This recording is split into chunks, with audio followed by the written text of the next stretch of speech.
Assalamualaikum warahmatullahi wabarakatuh. Salam jumpa para mahasiswi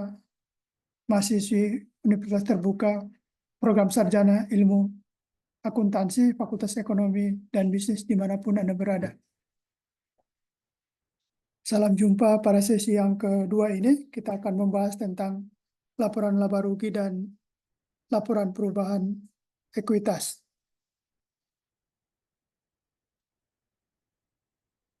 Laporan laba rugi yang kita kenal dengan sebutan income statement or profit and loss statement adalah salah satu laporan keuangan yang utama yang disusun oleh perusahaan untuk mencatat dan menganalisa kinerja keuangan perusahaan selama periode tertentu, biasanya 1 kuartal atau 1 tahun. Laporan ini mencangkup semua pendapatan yang diperoleh oleh perusahaan dan semua biaya yang dikeluarkan untuk menghasilkan pendapatan perusahaan. Laporan laba rugi biasanya terdiri dari beberapa bagian utama, termasuk pendapatan, biaya-biaya operasional, laba kotor, biaya-biaya non-operasional, laba operasi, pajak penghasilan, dan laba bersih. Manfaat laporan laba rugi yang pertama adalah menjelaskan kinerja keuangan, yaitu menggambarkan tentang kinerja perusahaan yang dicapai di bidang keuangan. Misalkan dia dapat memperoleh laba dan labanya itu meningkat. Kemudian yang kedua adalah alat pengambilan keputusan.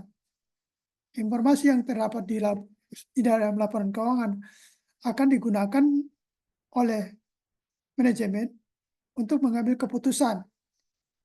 Keputusan misalkan keputusan melakukan investasi.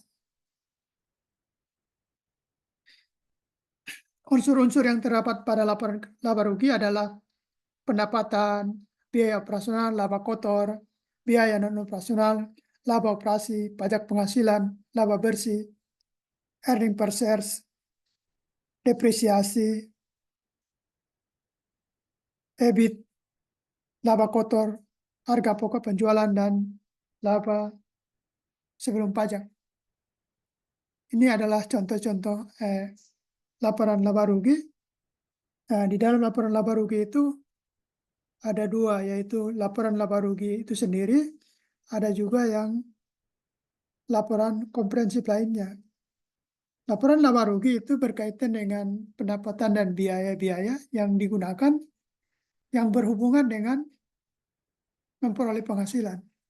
Sedangkan laporan komprehensif itu adalah pendapatan ataupun biaya-biaya yang diperoleh namun tidak berhubungan dengan kegiatan operasional utama perusahaan.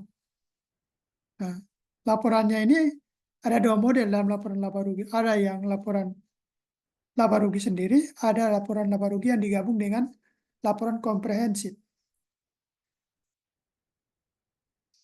Ini contohnya. Kemudian laporan perubahan ekuitas. Laporan perubahan ekuitas adalah suatu laporan keuangan yang biasa dibuat oleh suatu perusahaan yang menunjukkan ekuitas atas perubahan jumlah pemilik perusahaan yang bersangkutan yang didasarkan pada prinsip pengukuran tertentu. Laporan ini disusun setelah neraca lajur dan juga laporan laba rugi yang sudah ada. Maksudnya, laporan perubahan ekuitas ini dapat diketahui setelah kita menyusun laporan keuangan dengan menggunakan jurnal worksheet kertas kerja namanya neraca lajur. Setelah kita buat itu, maka kita akan mudah membuat atau menghitung laporan perubahan ekuitas. Karena ketika kita membuat laporan ekuitas, kita membutuhkan laporan neraca lajur dan laporan laba rugi sebagai sumber data laporan perubahan modal. Laporan ini diperlukan untuk dapat menemukan ekuitas yang sebenarnya. Cara pengukurannya adalah ekuitas awal ditambah laba bersih, dikurangi dividen, ditambah atau dikurang perubahan lainnya, sama dengan ekuitas akhir. Fungsi laporan ekuitas secara umum yaitu memberikan informasi mengenai transaksi ekuitas perusahaan. Tujuan utama adalah untuk melihat bagaimana kebijakan suatu perusahaan dalam menggunakan laba. Komponen-komponen yang pertama adalah laba rugi, pendapatan komprehensif, cadangan umum, distribusi dividen, setoran awal modal dan kepentingan non-pengendali, pelaksanaan opsi saham, perubahan kepentingan non-pengendali terhadap entitas anak, transaksi ekuitas. Unsur-unsur yang ada dalam laporan ini adalah modal awal, merupakan total dana yang disetor di awal periode pada sebuah perusahaan. Laba atau rugi bersih merupakan selisih pendapatan dan biaya yang diperoleh. Kemudian data PIP, yaitu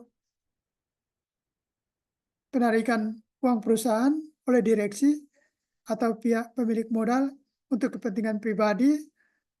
Penambahan modal yaitu merupakan modal yang ditambahkan selama periode berlangsung atau selisih antara laba bersih dan praib atau namanya paid in capital. Kemudian hasil akhir adalah modal pada akhir periode yang tadi itu modal awal tambah laba atau dividen atau praib dikurangi prepay, kemudian ditambahi oleh setoran modal, maka akan menghasilkan laporan modal akhir. Demikianlah penjelasan materi sesi 3 ini. Semoga kita semua mendapatkan kemudahan dan kelancaran di dalam menjalani kegiatan pembelajaran online ini. Semoga kita semua sukses. Jangan lupa para mahasiswa untuk aktif dalam forum diskusi, mengisi presensi, dan mengerjakan tugas-tugas yang telah disediakan. Salam sukses, sekian dan terima kasih. Assalamualaikum warahmatullahi wabarakatuh. Apa Samsung? Yang hari ini mau ambil apa kalau? Bola, benen. Kan tadi saya ke ibu ke benen di gimana? Itu kan kalau